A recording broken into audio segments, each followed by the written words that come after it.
Hey, this is Sean Pickett. I'm the founder and CEO of Sales Integrity, a B2B tech sales coach, and your host for the Sales Integrity Podcast. I'm ready to make it another great podcast today. And with that, let's get today's episode rocking and rolling.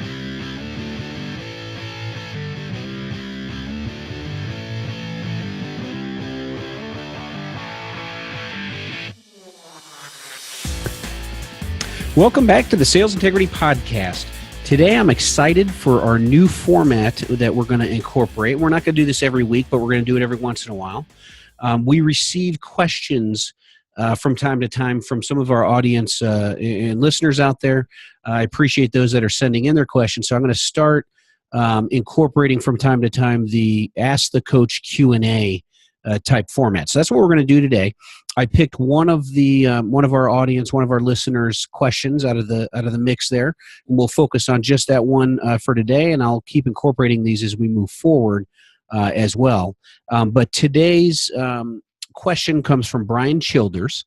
He is the president of Comport Consulting Group out of Fort Worth, Texas, and you can visit their website at comportcorp.com. So that's right. If you send in a question and you make it clear that, hey, go ahead and use my full name and my company info, I'm going to give you a nice little shout out here and you get a little promo to all of the listeners. So again, Brian Childers, thanks for the question.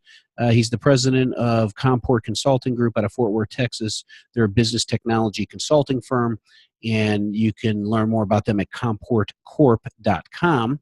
And here's what Brian sent in. Here's his question. He said, Sean, can you discuss the changing landscape of leveraging social media selling as it relates to referral selling? More specifically, it has been proven that more people will buy from a personal referral, either direct or indirect via a trusted resource or friend, versus cold calling, mass marketing, etc. As a professional sales coach and industry expert, how do you see these either competing against or complementing one another? So again, as a professional sales coach and industry expert, he wants to get my opinion on how I see social media selling versus referral selling. Do they compete or do they complement one another? So good question, Brian. I appreciate you sending that in.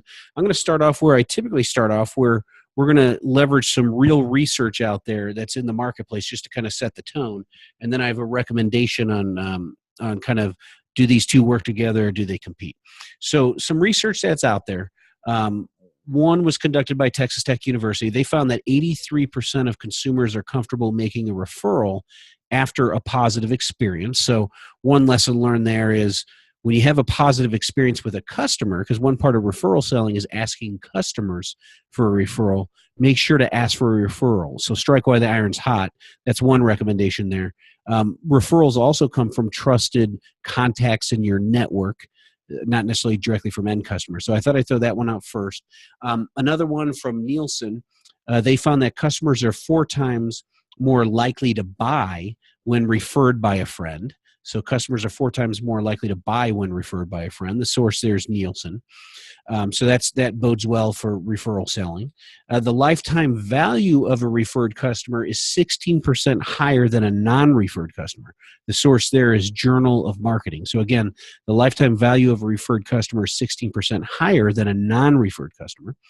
65% of a company's new business is from referrals. The source there was New York Times. So what the New York Times found is that most businesses coming through referrals in some form or fashion.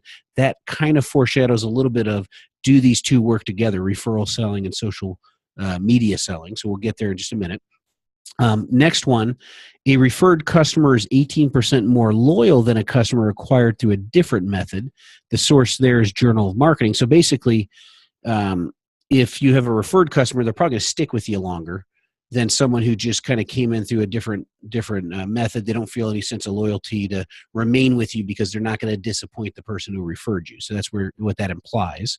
So a referred customer is 18% more loyal. So this is, again, bodes well for why you want to get referrals and referral selling. A referred customer spends 13.2% more than a non-referred customer. Again, the source of that is the Journal of Marketing. So a referred customer will spend more. They spend 13.2% more than a non-referred customer, according to the Journal of Marketing.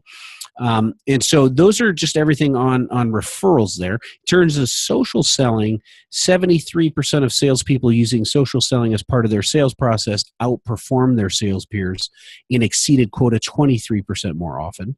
The source there is Aberdeen. So 73% of salespeople using social selling as part of their sales process outperform their sales peers and exceeded quota 23% more often. So that bodes well for using social selling, social media selling techniques. You are 70% more likely to get an appointment on an unexpected sale if you join LinkedIn groups. The source here is Vorsight. So by joining LinkedIn groups, you're 70% more likely to get an appointment on an unexpected sale, meaning you're going to connect with someone in a LinkedIn group. That'll result in an appointment that results in a sale. You're 70% more likely if you're active within LinkedIn groups there. Next one, social media has a 100% higher lead to close rate than outbound marketing. So social media has a 100% higher lead to close rate than outbound marketing. And this is really, the source there is HubSpot, by the way. This is really because what they're implying here is that when people are doing research, customers, prospects are doing research, or buyers, as people talk about the buyer's journey or the buying journey, they're going to go out and do the research first. And if you're providing that research, they reach out to you as the go-to specialist. They're 100% more likely to close than someone that you're reaching out to proactively in outbound marketing, is what HubSpot's saying here. Next one, and we only have a couple more. 5% of B2B sales teams consider social media a successful lead generation method. Source there is Ken Krogh, who I believe is the president, CEO, founder of InsideSales.com. So 5% of B2B sales teams consider social media a successful lead generation method. That doesn't seem very high, but the social media revolution is pretty early on in its infancy here. So I expect that to rise most likely. And then sales reps using social selling are 50% more likely to meet or exceed their sales quota. So sales reps using social selling are 50% more likely to meet or exceed their sales quota. Source there is Liz Gelb O'Connor. And then the top salespeople use LinkedIn at least 6 hours per week. So that's more than an hour a day during a 5-day work week. Source here is the Sales Management Association. They found that the top salespeople use LinkedIn at least 6 hours per week. So I'm going to stop there with the research. I just wanted to kind of set the stage, set the tone a little bit between referral selling, what the research is saying out there, and social selling or social media selling, what the research is saying out there. And then that helps us kind of set the tone for my answer for Brian's question. Is it social selling versus referral selling, or do they work hand in hand? Do they complement or do they compete? So I think they complement one another. I think all the research shows that both are working well, and I advocate a well-balanced, consistent lead generation approach. It's no secret my whole approach is prospecting on purpose. I have a prospecting on purpose program, currently finishing up the book Prospecting on Purpose, which will be published in the fall and available then. And that whole Prospecting on Purpose program, last week's podcast episode really talked about the 4 cornerstones of lead generation success. Referral selling was one of those 4 cornerstones. Social selling is one of the other 4 cornerstones. And just in case you're wondering, strategic networking and then systematic sales messaging are the other 2 cornerstones. And I believe you need to use them all hand in hand to work with one another, so that I see them as complementing one another, especially referral selling and social media selling. So now let's get to my recommendation on how to make these 2 work together. First thing you need to do is make it easy for someone to refer you. And the way you do that is by being very specific in who you want to be connected to or referred to, what facilitated introductions you want from the individual you're asking. So whether it's from a client, whether you're asking a client, and the research shows that, hey, they're more likely to refer after they're happy and had a great experience. So strike while the iron's hot with clients, especially after they're delighted with implementation of your solution, service, product that you sold them. So ask them, but then your network, you should be consistently on a weekly, monthly basis asking for facilitated intros. So be specific and purpose-driven in asking for intros, but then also go a step further. Do the research, so making it easy for someone to refer you. Don't ask them, hey, do you know anyone that would be interested in my products or services? That's being lazy. And that's not being purpose driven. You're the one who's selling your product services. So you shouldn't put it on someone else to go try and do your prospecting for you. Do it for yourself. Take personal accountability. Be proactive. Be purpose driven. Do the research. So go into LinkedIn, and this is where we're kind of combining the two. Use Sales Navigator. Build out some lists. Do the research. You can search by that contact, the person you're going to meet with. Again, whether it's a client or an individual, type their name in. Do a search against their contacts. So click on their contacts, and then it'll put their contacts in that lead generation kind of search results. And then you could start to filter it to narrow it down to your ideal client profile and the people you're looking to get introduced to. And then once you've identified 3 to 5 target market executives that you want to get introduced to from that contact, then sit down, schedule a meeting, sit down with them in person. I recommend it in person. If you're remote in different cities, and you can do this in a video chat session, just use Skype or Zoom. Use something where you can share screen and really make it an interactive working session. And so this is where you're blending the two of asking for a referral, but using social media tools or technology in the selling approach hand in hand here. And then show them the individuals you want to get introduced to. And I recommend at least coming up with 5 that you're going to proactively bring to them and ask for facilitated introductions as a referral. And the reason why is because some people, I kind of joke, are a little bit promiscuous when it comes to social networking, connecting, where they connect just with anyone who reaches out to them. They're not as purpose-driven. So if you have a lower number you're asking for, it's highly likely they may, 2 or 3 of them, and they may say, hey, I don't really know them, I just kind of connected with them. But if you ask for 5, the chances of 1 or 2 of those being someone they know and that they're willing to facilitate an intro will be high. The likelihood will be high there. So just make sure you have at least 5, I'd recommend. Show them those individuals, visually show them that either in person or through a screen share while you're on the phone or a video chat call with them. Record it so you guys have that afterwards in case they're giving you some insight into who the individuals are, how they know them. Take copious notes, but if you record it, then you're going to be able to revisit it and really get prepared before reaching out to them.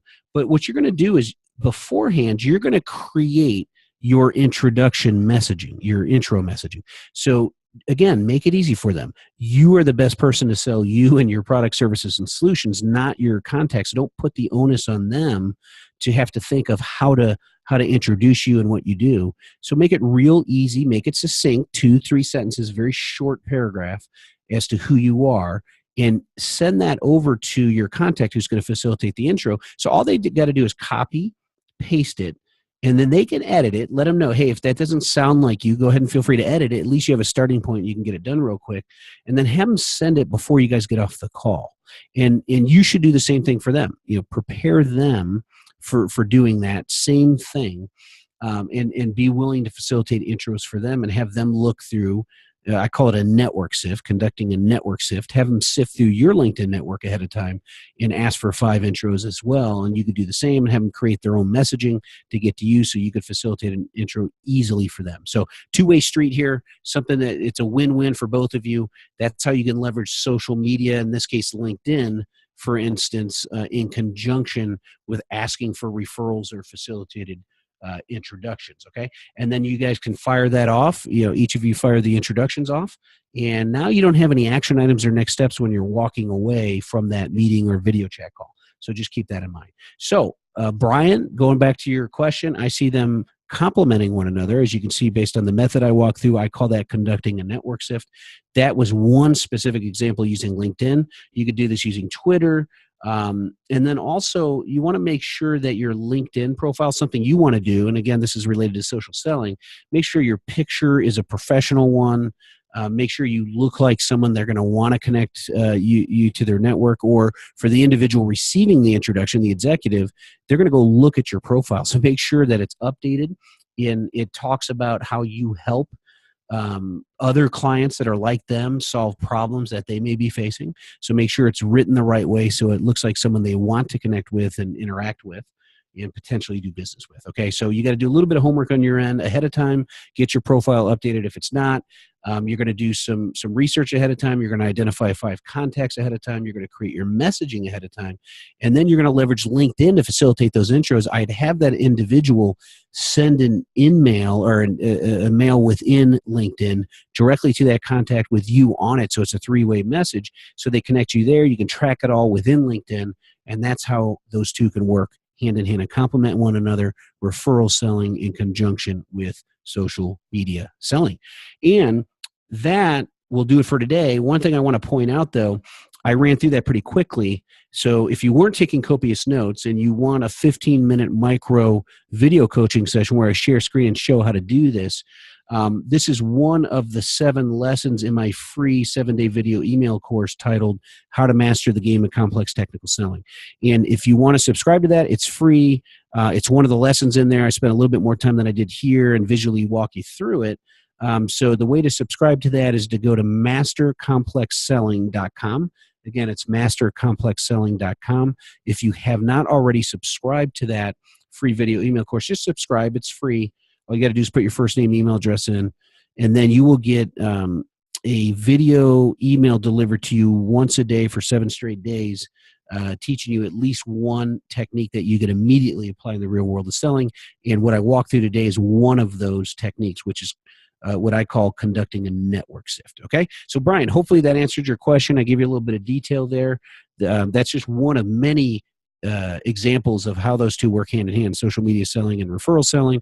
For all the rest of the listeners out there, hopefully that's beneficial for you. You can apply that same technique. And hopefully you are asking for referrals and you're leveraging LinkedIn and other social media tools to facilitate that referral requesting process faster, so you're building up a nice steady stream of leads and referrals and inbound facilitated intros and all that good stuff. So that'll do it for today. Let's go ahead and end today's episode with a few quick reminders. Real quick, before we end today's episode, I wanted to just share a few quick reminders with you. No matter where you listen to the Sales Integrity Podcast, please subscribe to it. Just subscribe to the show so you get them automatically on a weekly basis. The more subscribers we have, the more we're found out there by other potential subscribers, so that greatly helps the show. We are now on Stitcher Radio, so in addition to Stitcher, we're on iTunes, Stitcher, and SoundCloud.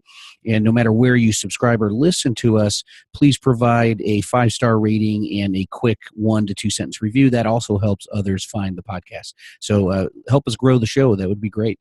And also, we still have our free 7-day video email course out there. You can go to mastercomplexselling.com to subscribe to that. So again, mastercomplexselling.com. It's a free 7-day video email course titled 7 Steps to Master the Game of Complex Technical Selling. So that'll do it for today. Go out there in the sales world today. Help your customers buy what they want, what they need, and what benefits them. And most importantly, go out there and make it a great day.